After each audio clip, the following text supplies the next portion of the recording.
Hello, everyone, class, or whoever may be watching this.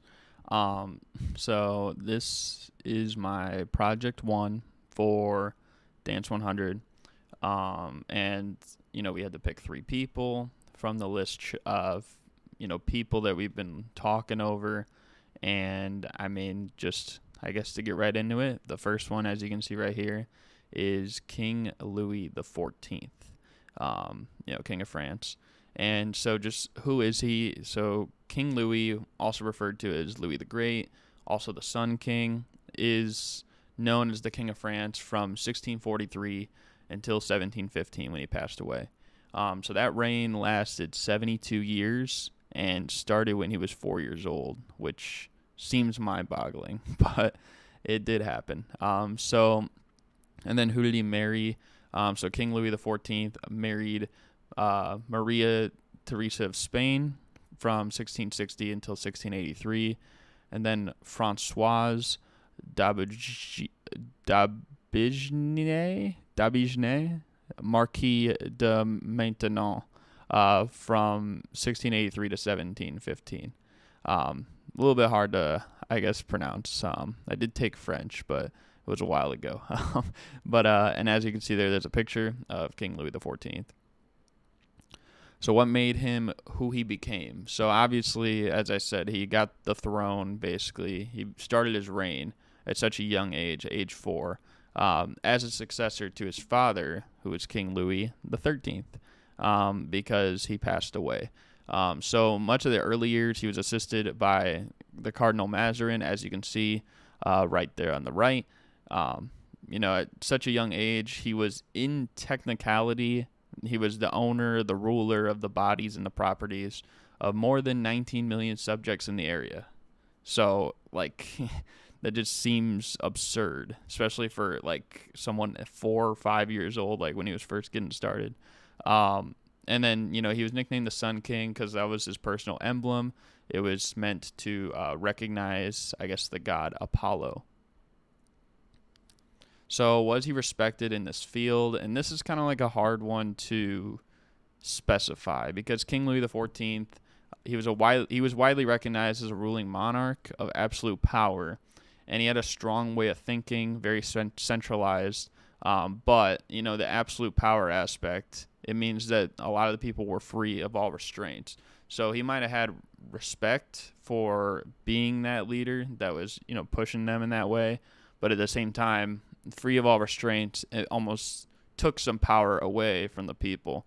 And as a strong figure, he was loved as a role model by a lot. But of course, he had extreme wars, excessive uses of finance, and during his tenure, it kind of led to some to despise him as well. And you can see him in the picture there. He's sitting kind of in a king's chair, probably not anything close to what you'd think of as a throne today. But as you can see, that's kind of just an idea. What contributions did he make?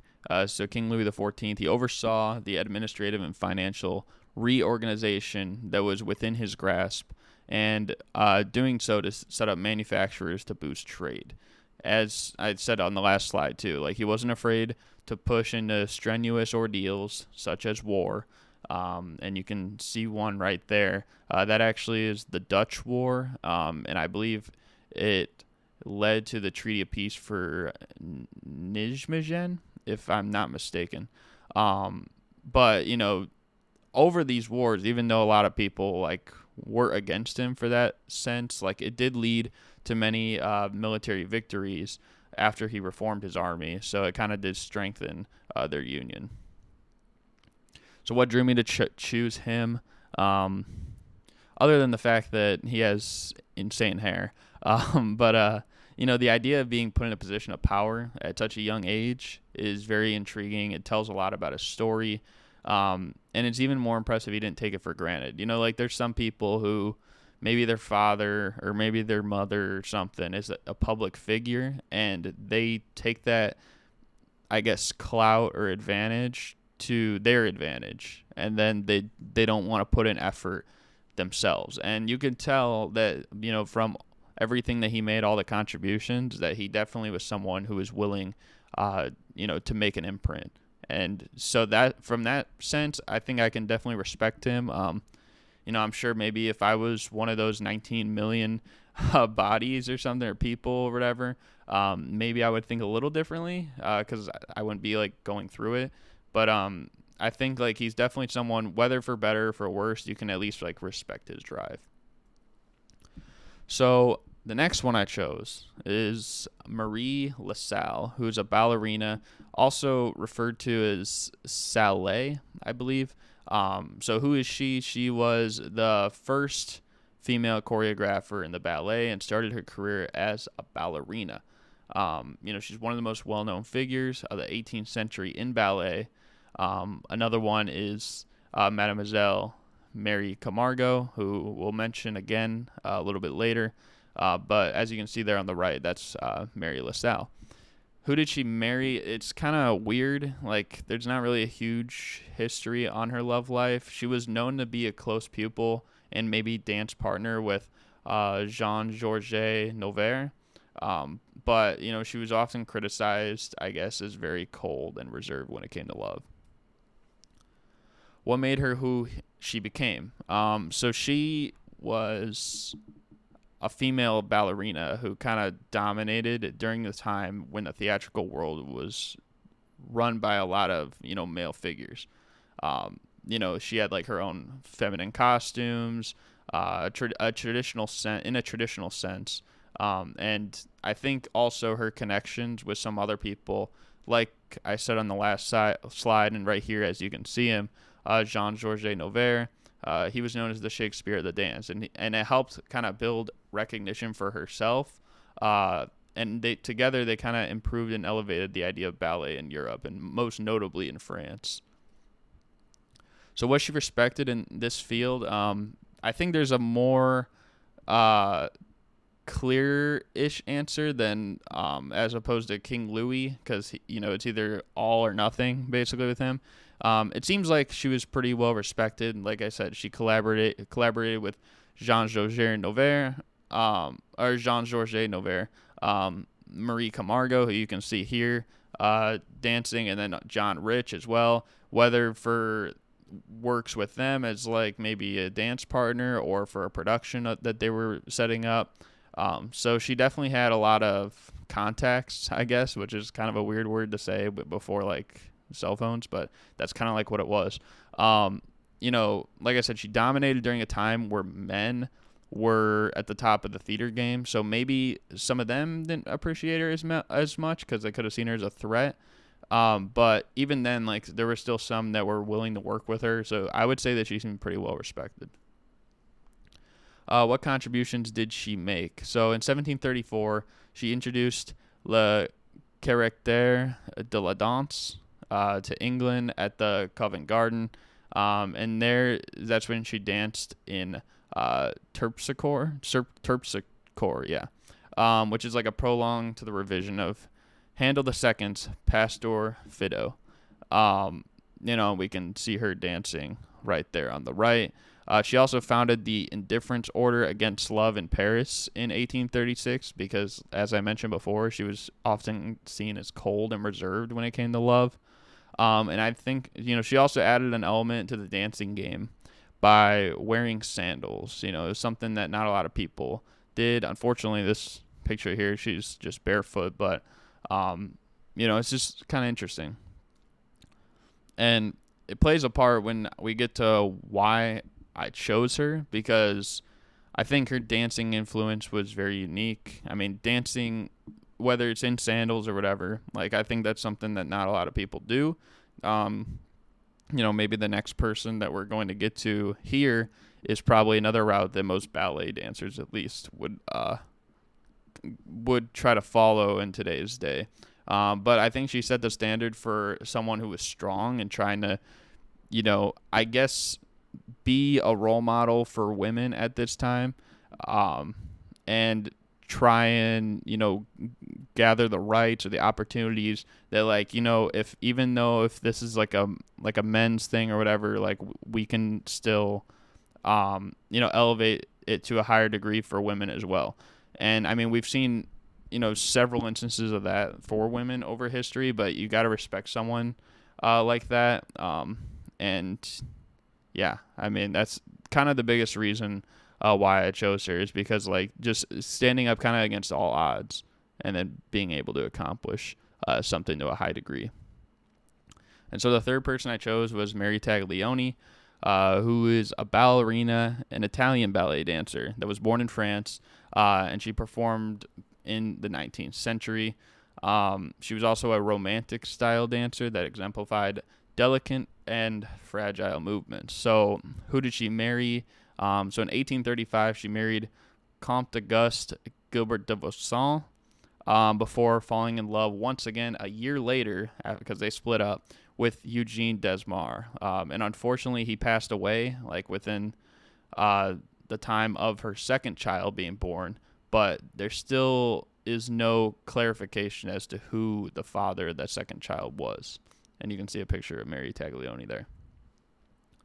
So what made her who she became? One of them was one thing that was important for her to who she became was her father, Filippo Taglioni, who helped train her before her first debut in Vienna in 1822. She had many performances as well with her brother Paul in the early years, who he was also a dancer, probably a little bit more unknown. But her family also has a history of traveling places such as Kassel, Munich, Warsaw, and Stockholm. So definitely to get that experience to see different cultures, I think maybe it played an impact on maybe not just her, but also Filippo, and then he could have introduced it down to her when it came to training her for her dancing debut or career. Was she respected in this field? And I would say this is even more definite than Mary LaSalle, and even she was more definite probably than King Louis the 14th. And I would say yes, she was definitely respected. She received lots of high praise, a lot of places she went, and was a very popular dancer, not just for her time, but even throughout history, and still holds to this day. She has a large fan base in places like Paris, London, Milan, Vienna, Berlin, and St. Petersburg. And there's some people in those places that have even labeled her as the greatest ballet dancer of all time. As you can see, like on the right, the London County Council actually made almost like a shrine in a way for her, as to recognizing her after she passed. So what contributions did she make? She became one of the first women to dance on the extreme tips or points of her ballet shoes. As you can see in the picture right there, she's right on the tip of her toes. The first notice of this actually came in the Paris Opera, in a ballet known as La Sylphide. She has plenty of floating leaps and balanced poses, restrained points. Not a lot of people were doing something quite like her before her. And in a way, it almost changed the game of not just ballet, but dancing. And I think also her family plays a huge part in that as well, because you haven't seen this many families from Mary to Filippo to Paul that are so skilled, so profound in what they do.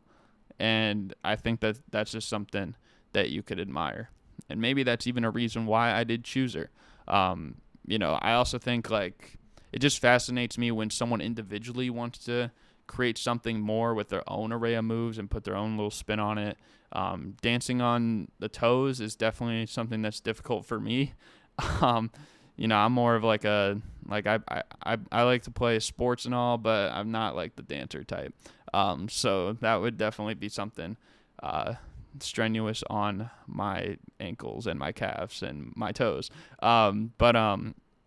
She made it a standard in ballet. And even though I'm not even personally huge on ballet today, like I still see it. Like whenever I'm watching ballet, you'll see like almost what people think of. I feel like when they think of ballet, like if they don't have much of an idea, is people kind of like spinning around like with their hands kind of above their head, almost like they're trying to make like the A, like in the YMCA song or something like that, and then they'll kind of spin around like on like their toes or something.